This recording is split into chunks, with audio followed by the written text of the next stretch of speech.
How Christmas Came to the Santa Maria Flats. ELIA W. PEATTIE. There were 26 flat children, and none of them had ever been flat children until that year. Previously they had all been home children. And as such had, of course, had beautiful Christmases, in which their relations with Santa Claus had been of the most intimate and personal nature. Now, owing to their residence in the Santa Maria Flats, and the lease, all was changed. The lease was a strange forbiddance, a ukase issued by a tyrant, which took from children their natural liberties and rights. Though, to be sure, as every one of the flat children knew, they were in the greatest kind of luck to be allowed to live at all, and especially were they fortunate past the lot of children to be permitted to live in a flat. There were many flats in the great city, so polished and carved and burnished and belackeyed that children were not allowed to enter within the portals, save on visits of ceremony in charge of parents or governesses. And in one flat, where Cecil de Koven le Baron was born, just by accident and without intending any harm, he was evicted, along with his parents, by the time he reached the age where he seemed likely to be graduated from the go-kart. And yet that flat had not nearly so imposing a name as the Santa Maria. The 26 children of the Santa Maria Flats belonged to 20 families. All of these 20 families were peculiar, as you might learn any day by interviewing the families concerning one another. But they bore with each other's peculiarities quite cheerfully and spoke in the hall when they met. Sometimes this tolerance would even extend to conversation about the janitor, a thin creature who did the work of 5 men. The ladies complained that he never smiled. "I wouldn't so much mind the hot water pipes leaking now and then," the ladies would remark in the vestibule, rustling their skirts to show that they wore silk petticoats, "if only the janitor would smile. But he looks like a cemetery." "I know it," would be the response. "I told Mr. Wilberforce last night that if he would only get a cheerful janitor I wouldn't mind our having rubber instead of Axminster on the stairs." "You know we were promised Axminster when we moved in," would be the plaintive response. The ladies would stand together for a moment trapped in gloomy reflection, and then part. The kitchen and nursemaids felt on the subject, too. If Carl Carlson would only smile, they used to exclaim in sibilant whispers, as they passed on the way to the laundry. "If he'd come in and joke while we was washin'." Only Kara Johnson never said anything on the subject because she knew why Carlson didn't smile, and was sorry for it, and would have made it all right, if it hadn't been for Lars Larson. Dear, but this is a digression from the subject of the lease. That terrible document was held over the heads of the children as the Herodian pronunciamento concerning small boys was over the heads of the Israelites.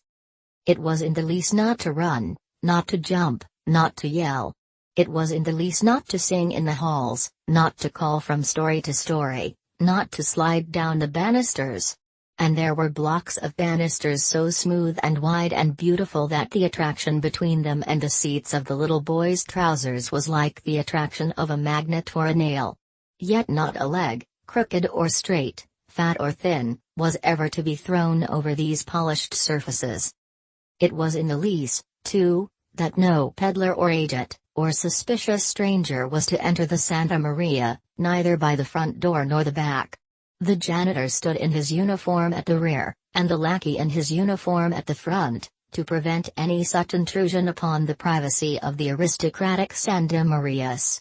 The lackey, who politely directed people, and summoned elevators, and whistled up tubes and rang bells, thus conducting the complex social life of those favored apartments, was not one to make a mistake, and admit any person not calculated to ornament the front parlors of the flatters. It was this that worried the children. For how could such a dear, disorderly, democratic rascal as the children's saint ever hope to gain a pass to that exclusive entrance and get up to the rooms of the flat children? "You can see for yourself," said Ernest, who lived on the first floor, to Roderick who lived on the fourth, "that if Santa Claus can't get up the front stairs, and can't get up the back stairs, that all he can do is to come down the chimney. And he can't come down the chimney, at least, he can't get out of the fireplace." "Why not?" asked Roderick, who who was busy with an all-day sucker and not inclined to take a gloomy view of anything. "Goosey!" cried Ernest, in great disdain. "I'll show you." And he led Roderick, with his sucker, right into the best parlor, where the fireplace was, and showed him an awful thing. Of course, to the ordinary observer, there was nothing awful about the fireplace. Everything in the way of bric-a-brac possessed by the Santa Maria Flatters was artistic. It may have been in the lease that only people with aesthetic tastes were to be admitted to the apartments. However that may be, the fireplace, with its vases and pictures and trinkets, was something quite wonderful. Indian incense burned in a mysterious little dish, pictures of purple ladies were hung in odd corners, calendars and letters nobody could read, served to decorate, if not to educate, and glass vases of strange colors and extraordinary shapes stood about filled with roses. None of these things were awful. At least no one would have dared say they were. But what was awful was the formation of the grate. It was not a hospitable place with andirons, where noble logs of wood could be laid for the burning, nor did it have a generous iron basket where honest anthracite could glow away into the nights. Not a bit of it.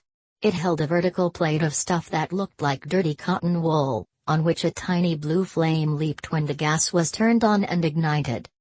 "You can see for yourself," said Ernest tragically. Roderick could see for himself. There was an inch-wide opening down which the friend of the children could squeeze himself, and, as everybody knows, he needs a good deal of room now, for he has grown portly with age, and his pack every year becomes bigger, owing to the ever-increasing number of girls and boys he has to supply. "Gaimini!" said Roderick, and dropped his all-day sucker on the old Bokhara rug that Ernest's mamma had bought the week before at a fashionable furnishing shop, and which had given the sore throat to all the family, owing to some cunning little germs that had come over with the rug to see what American throats were like. Oh, me, yes. But Roderick could see. Anybody could see. And a boy could see better than anybody. "Let's go see the telephone boy," said Roderick. This seemed the wisest thing to do. When in doubt, all the children went to the telephone boy, who was the most fascinating person, with knowledge of the most wonderful kind and of a nature to throw that of Mrs. Scheherazade quite in the shade, which, considering how long that loquacious lady had been a shade, is perhaps not surprising. The telephone boy knew the answers to all the conundrums in the world, and a way out of nearly all troubles such as are likely to overtake boys and girls. But now he had no suggestions to offer and could speak no comfortable words. "He can't get interred a front, and he can't get interred a back, and he can't come down no chimney in dis here house, and I tell yer dose," he said, and shut his mouth grimly, while cold apprehension crept around Ernest's heart and took the sweetness out of Roderick's sucker. Nevertheless, hope springs eternal, and the boys each and individually asked their fathers, tremendously wise and good men, if they thought there was any hope that Santa Claus would get into the Santa Maria Flats, and each of the fathers looked up from his paper and said he'd be blessed if he did. And the words sunk deep and drew the tears when the doors were closed and the soft black was all about and nobody could laugh because a boy was found crying. The girls cried too, for the awful news was whistled up tubes and whistled down tubes, till all the 26 flat children knew about it.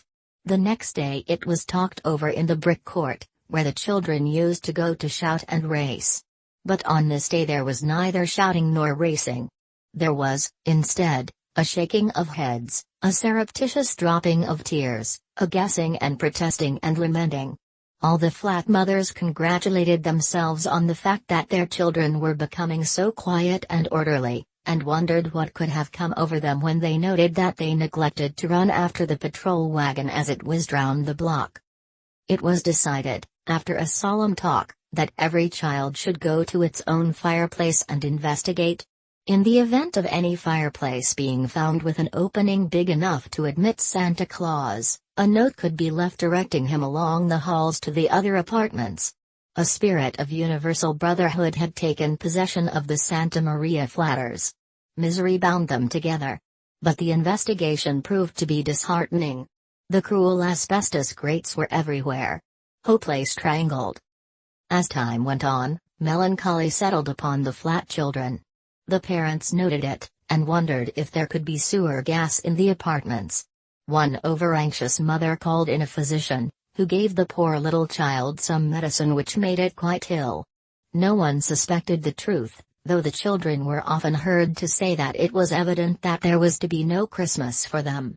But then, what more natural for a child to say, thus hoping to win protestations, so the mothers reasoned, and let the remark pass.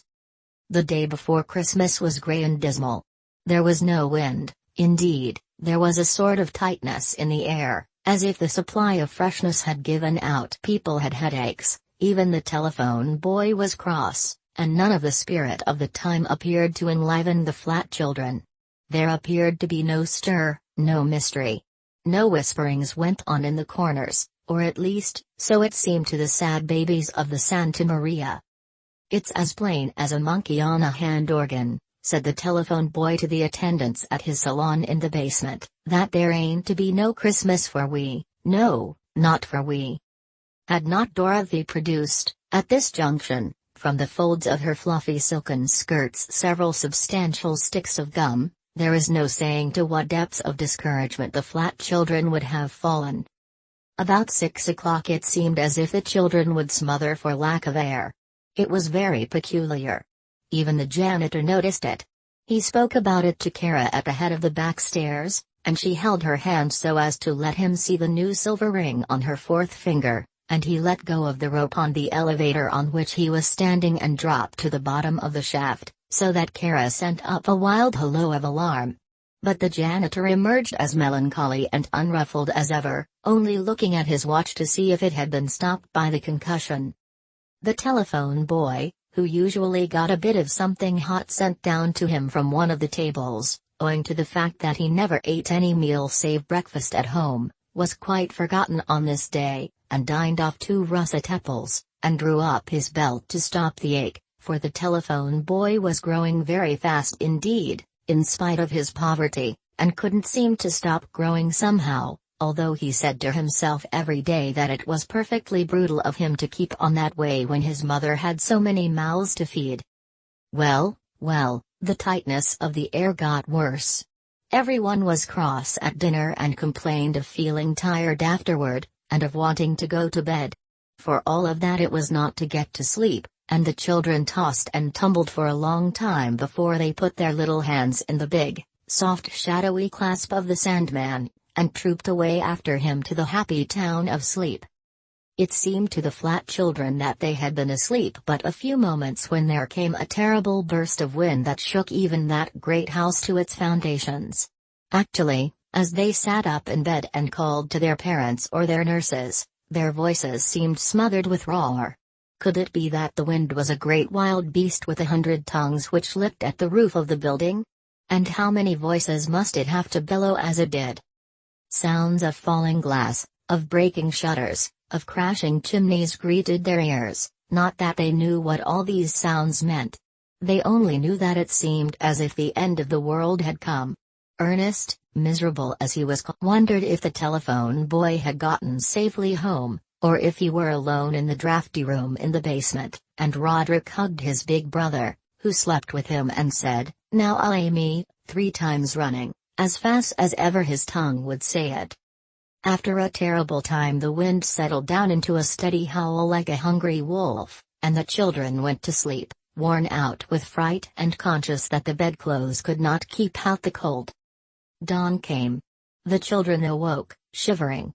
They sat up in bed and looked about them. Yes, they did, the whole 26 of them in their different apartments and their different homes. And what do you suppose they saw? What do you suppose the 26 flat children saw as they looked about them?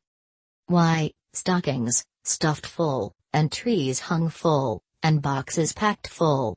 Yes, they did. It was Christmas morning, and the bells were ringing, and all the little flat children were laughing, for Santa Claus had come. He had really come. In the wind and wild weather, while the tongues of the wind licked hungrily at the roof, while the wind howled like a hungry wolf, he had crept in somehow and laughing, no doubt, and chuckling. Without question, he had filled the stockings and the trees and the boxes. Dear me, but it was a happy time. It makes me out of breath to think what a happy time it was, and how surprised the flat children were, and how they wondered how it could ever have happened. But they found out, of course. It happened in the simplest way. Every skylight in the place was blown off and away, and that was how the wind howled so, and how the bedclothes would not keep the children warm, and how Santa Claus got in. The wind corkscrewed down into these holes, and the reckless children with their drums and dolls, their guns and toy dishes, danced around in the maelstrom and sang. Here's where Santa Claus came. This is how he got in. We should count it a sin. Yes, count it a shame. If it hurt when he fell on the floor. Roderick's sister, who was clever for a child of her age, and who had read Monte Cristo 10 times, though she was only 11, wrote this poem, which everyone thought very fine. And of course all the parents thought and said that Santa Claus must have jumped down the skylights. By noon there were other skylights put in, and not a sign left of the way he made his entrance. Not that the way mattered a bit, no, not a bit. Perhaps you think the telephone boy didn't get anything. Maybe you imagine that Santa Claus didn't get down that far. But you are mistaken. The shaft below one of the skylights went away to the bottom of the building, and it stands to reason that the old fellow must have fallen way through. At any rate there was a copy of Tom Sawyer, and a whole plum pudding, and a number of other things, more useful but not so interesting, found down in the chilly basement room. There were, indeed. In closing, it is only proper to mention that Kara Johnson crocheted a white silk four-in-hand necktie for Carl Carlson, the janitor, and the janitor smiled.